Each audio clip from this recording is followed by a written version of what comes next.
The views and opinions expressed in our program are those of the speakers and guests and do not necessarily reflect the views or positions of any entities they represent. All rights reserved.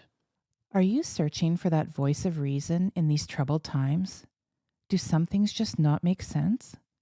We are determined to help navigate through this unparalleled, extraordinary time in history with everyday people emphasizing open-mindedness, free thinking, and a desire to be empowered at the grassroots level, working with what nature has given us and protecting that from those who are exploiting it. And welcome to our special edition series, SDGs and What You Need to Know.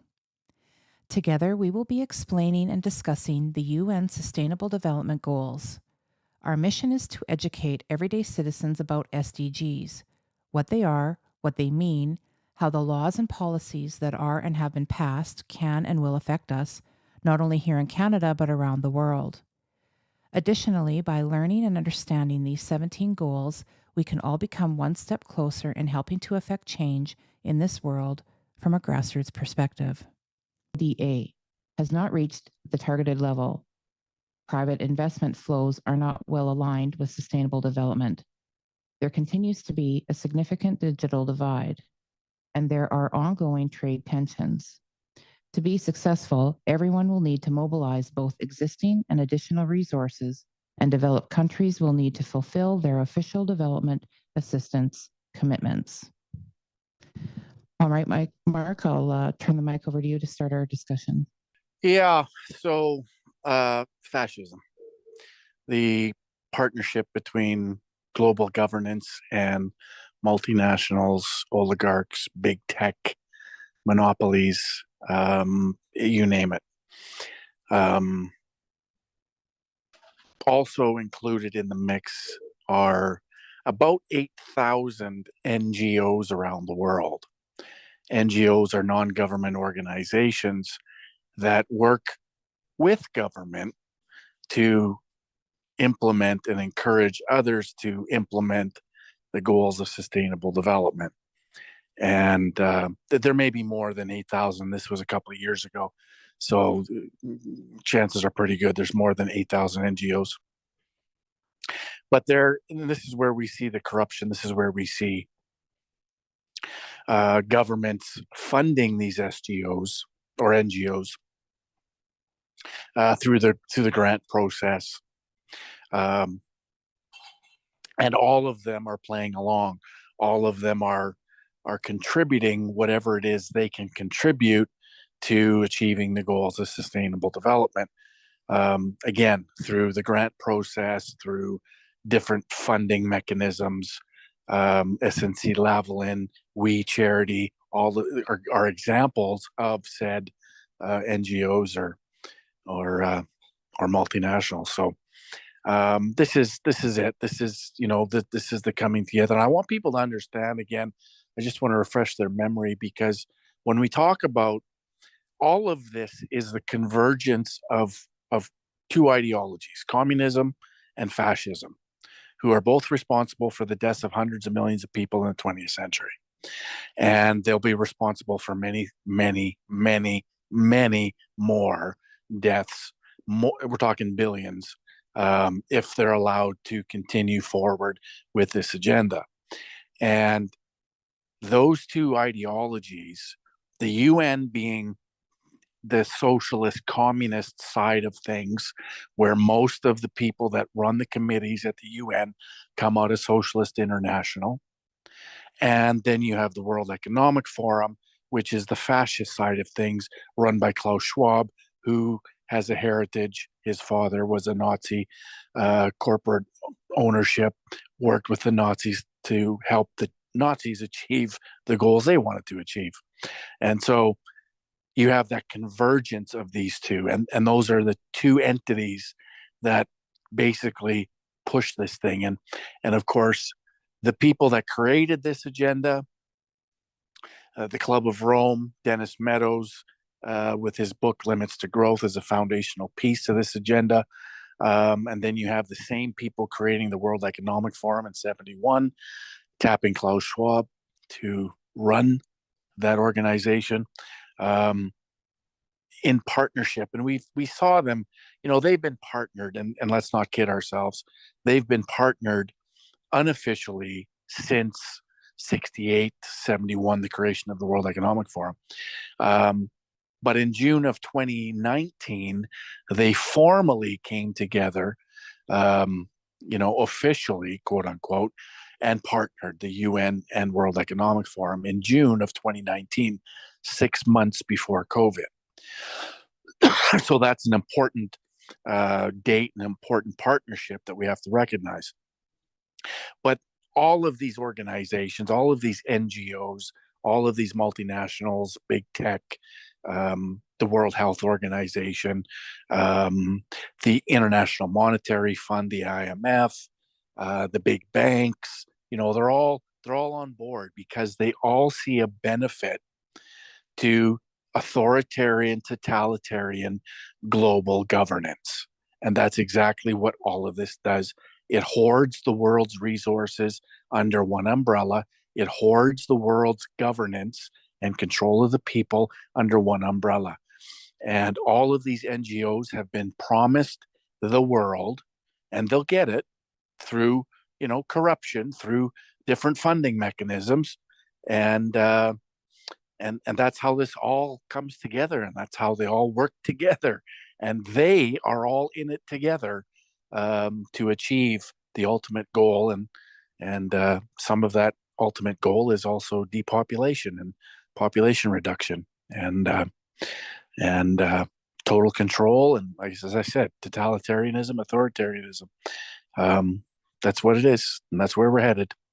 Well, that's where they'd like us to be headed. But I think Canada and Canadians are going to start seeing things a little differently. Because as they point out in Target 17.1 is to improve domestic capacity for tax and other revenue collection. And you alluded to fascism, communism, and that's what they've always been about, is collecting taxes on everything. And this is why digitizing everything and going with carbon credits is such a big deal, because every transaction is going to be taxed. Doesn't matter if you're selling a used bike online, if that thing still exists in the future, or selling it to your neighbor, where things have goods and services change hands, the government wants their slice of the pie. And digital currency is what's going to do that for them, because right now in a cash currency, I can go and buy a bicycle on the local website, pay the person 20, whatever they're asking for it, give them a bill, our transaction is complete, we're both happy, and we go on our merry way. The government has already got their taxes when that bike was sold new at the retailer. They would have collected GST. But here now, it runs the gauntlet of what kind of tax are you going to be paying on used goods? It just, again, they're lining it out for you, but at the same time, there's so much lateral movement that they can change it on a whim and put in whatever number they want, because they talk about the 0.7%. Well, 0.7% doesn't sound a whole lot to somebody who lives in North America. But if your wages are suddenly decreased and you're living on UBI, 0.7% now cut into your fund money, or any money that you may have for extracurricular activities for your children, or be able to afford that, AAA Angus beef steak or a hamburger or whatever it happens to be. They are tapping into a lot of discretionary income and wealth redistribution. I see this as where we're going to be lifting up the rest of these countries, and you outlined them in one of our other series. How many? 130 was it? 135? 135, yeah. They are coming on board on the backs of us hardworking Canadians. And I'm all about helping people, but I want to be the judge of who I'm helping, when I'm helping it, and is it going to be effective? Right. And are those people actually seeing any improvement to their lives? And the answer in the most cases is no. It all gets through corruption. Yes, siphoned. It's all siphoned. By the time it gets to the people, there's nothing left. This should cause many alarm bells to go ringing off. Yeah, I just see this SDG as basically just summing up they're public and private partnerships, which is basically corporations that are going to carry out through the partnerships of the totalitarian governments of that are withholding to United Nations once again. It's all partnerships to be against us people and control the people. Well, and we saw that through COVID. All of these, you know, big box stores, multinationals, they all played along, right? Like you couldn't walk through Costco without wearing a mask, or the mask Nazis would come and kick you out, you know, and you'd have to stay 6 feet apart, and you have to follow the lines. If you don't follow the lines, there's going to be somebody coming after you to make sure you're following the arrows that are marked clearly on the floor for you to follow. So they all played ball. They all played along, right? It was the mom and pop stores that, you know, some of them rebelled somewhat to some degree. Some restaurants, some shops rebelled, and that's what they need to quell. That's what they need to shut out. And so all of these partnerships, we saw it in real time, and they have their partnerships to impose all of their you know, upcoming restrictions, upcoming mandates because of the climate crisis, because of the climate emergency, and everything that's going to flow from that, and other things. There's probably going to be another pandemic. Yeah, well, they forecasted it. Future vaccine requirements, pandemics, future outbreaks, future viruses. I just want to allude to a little bit about what you were talking about, the small businesses that you know, some did stand out. We had a burger joint here in Winnipeg. Monstrosity Burger. Monstrosity Burger, yep. And so they made some headlines and racked up a lot of fines, but the machine crushed them. They're out of business, doors closed, shuttered, done.